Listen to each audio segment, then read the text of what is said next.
नमस्कार दोस्तों, मैं कहती तो सुन चैनल पर आप सभी का एक बार फिर से स्वागत मेरे यानी आप सबकी प्यारी अरु की ओर से। आज की कहानी सुदर्शन जी की लिखी हुई बेहद चर्चित बेहद प्रसिद्ध कहानी हार की जीत। आइए सुनते हैं यह कहानी। माँ को अपने बेटे और किसान को अपने लहलहाते खेत देखकर जो आनंद आता है, वही आनंद बाबा भारती को अपना घोड़ा देखकर आता था। भगवत भजन से जो समय बचता वह घोड़े को अर्पण हो जाता। वह घोड़ा बड़ा सुंदर था, बड़ा बलवान। उसके जोड़ का घोड़ा सारे इलाके में न था। बाबा भारती उसे सुल्तान कहकर पुकारते, अपने हाथ से खरहरा करते, खुद दाना खिलाते और देख देख कर प्रसन्न होते थे। उन्होंने रुपया, माल, असबाब, ज़मीन आदि अपना सब कुछ छोड़ दिया था। यहाँ तक कि उन्हें नगर के जीवन से भी घृणा थी। अब गांव से बाहर एक छोटे से मंदिर में रहते और भगवान का भजन करते थे। मैं सुल्तान के बिना नहीं रह सकूंगा, उन्हें ऐसी भ्रांति सी हो गई थी। वे उसकी चाल पर लट्टू थे। कहते, ऐसे चलता है जैसे मोर घटा को देखकर नाच रहा हो। जब तक संध्या समय सुल्तान पर चढ़कर 8-10 मील का चक्कर न लगा लेते, उन्हें चैन न आता। खड़ग सिंह उस इलाके का प्रसिद्ध डाकू था। लोग उसका नाम सुनकर कांपते थे। होते होते सुल्तान की कीर्ति उसके कानों तक भी पहुंची। उसका हृदय उसे देखने के लिए अधीर हो उठा। वह एक दिन दोपहर के समय बाबा भारती के पास पहुंचा और नमस्कार करके बैठ गया। बाबा भारती ने पूछा, खड़ग सिंह कैसे हो? खड़ग सिंह ने सिर झुकाकर उत्तर दिया, आपकी दया है। कहो, इधर कैसे आ गए? सुल्तान की चाह खींच लाई। विचित्र जानवर है, देखोगे तो प्रसन्न हो जाओगे। मैंने भी बड़ी प्रशंसा सुनी है। उसकी चाल तुम्हारा मन मोह लेगी। कहते हैं देखने में भी बहुत सुंदर है। क्या कहना, जो उसे एक बार देख लेता है उसके हृदय पर उसकी छवि अंकित हो जाती है। बहुत दिनों से अभिलाषा थी, आज उपस्थित हो सका हूँ। बाबा भारती और खड़ग सिंह अस्तबल में पहुंचे। बाबा ने घोड़ा दिखाया घमंड से, खड़ग सिंह ने देखा आश्चर्य से। उसने सैकड़ों घोड़े देखे थे, परंतु ऐसा बांका घोड़ा उसकी आंखों से कभी न गुजरा था।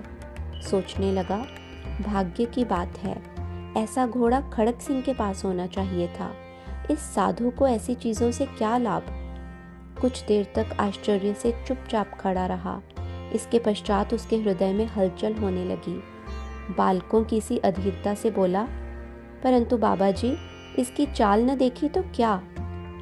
दूसरे के मुख से प्रशंसा सुनने के लिए बाबा का हृदय अधीर हो गया। घोड़े को खोलकर बाहर गए। घोड़ा वायु वेग से उड़ने लगा। उसकी चाल को देखकर खड़ग सिंह के हृदय पर सांप लौट गया। वह डाकू था और जो वस्तु उसे पसंद आ जाए उस पर वह अपना अधिकार समझता था। उसके पास बाहुबल था और आदमी भी। जाते जाते उसने कहा, बाबा जी, मैं यह घोड़ा आपके पास न रहने दूंगा।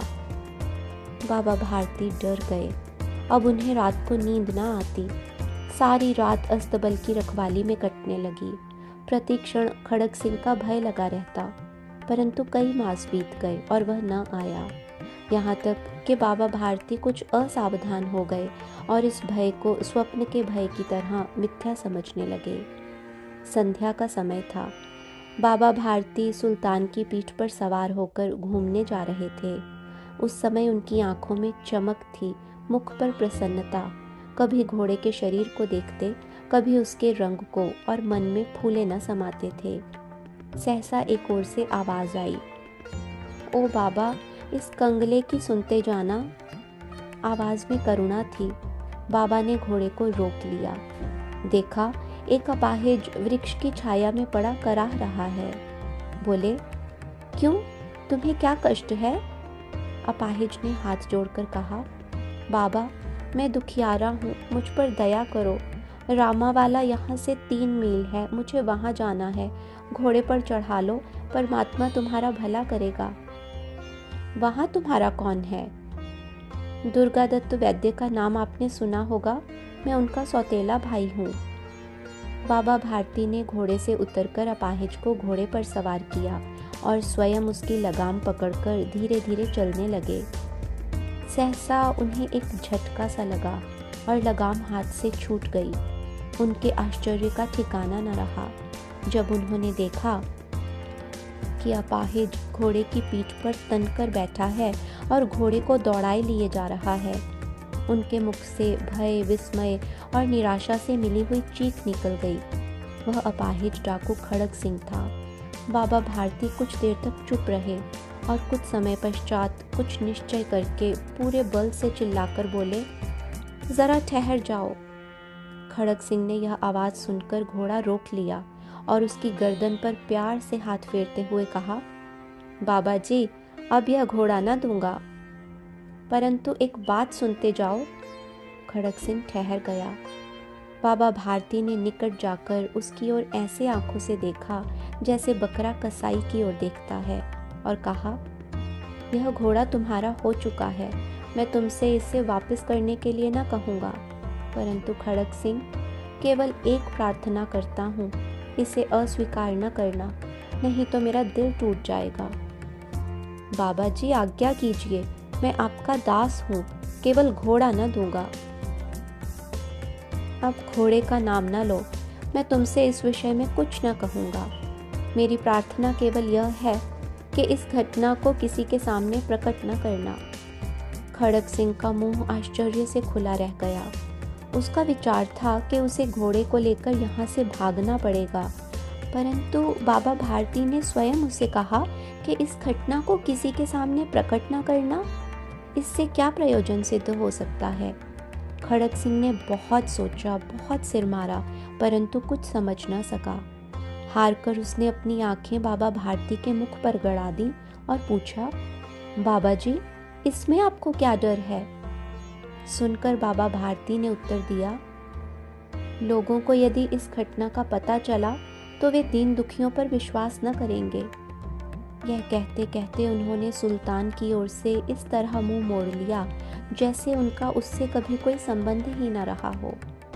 बाबा भारती चले गए, परंतु उनके शब्द खड़ग सिंह के कानों में उसी प्रकार गूंज रहे थे। सोचता था, कैसे ऊंचे विचार हैं, कैसा पवित्र भाव है। उन्हें इस घोड़े से प्रेम था, इसे देखकर उनका मुख फूल की नाई खिल जाता था। कहते थे, इसके बिना मैं रह ना सकूंगा।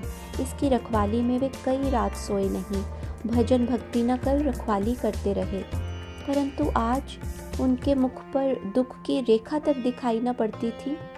उन्हें केवल यह ख्याल था कि कहीं लोग दीन दुखियों पर विश्वास करना न छोड़ दें। ऐसा मनुष्य मनुष्य नहीं, देवता है। रात्रि के अंधकार में खड़ग सिंह बाबा भारती के मंदिर पहुंचा। चारों ओर सन्नाटा था। आकाश में तारे टिमटिमा रहे थे। थोड़ी दूर पर गांवों के कुत्ते भौंक रहे थे। मंदिर के अंदर कोई शब्द सुनाई न देता था। खड़ग सिंह सुल्तान की बाग पकड़े हुए था। वह धीरे धीरे अस्तबल के फाटक पर पहुंचा। फाटक खुला पड़ा था।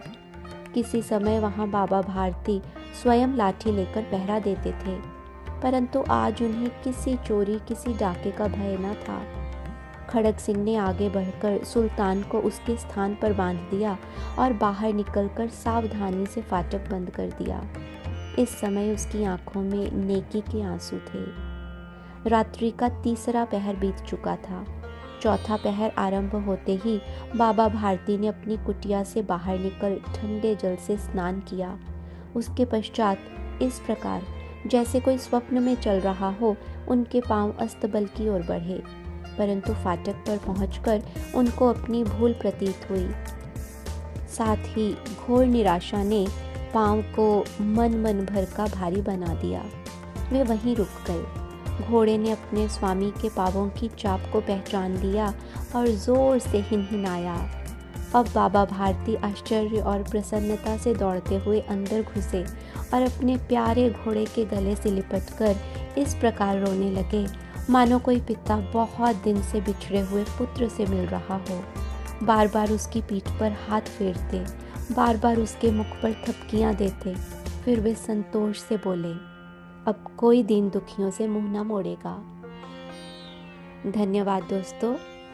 उम्मीद है आपको यह कहानी पसंद आई होगी। इसी तरह की और भी ढेर सारी कहानियाँ सुनने के लिए हमारे साथ जुड़े रहें, हमारे चैनल को सब्सक्राइब करके।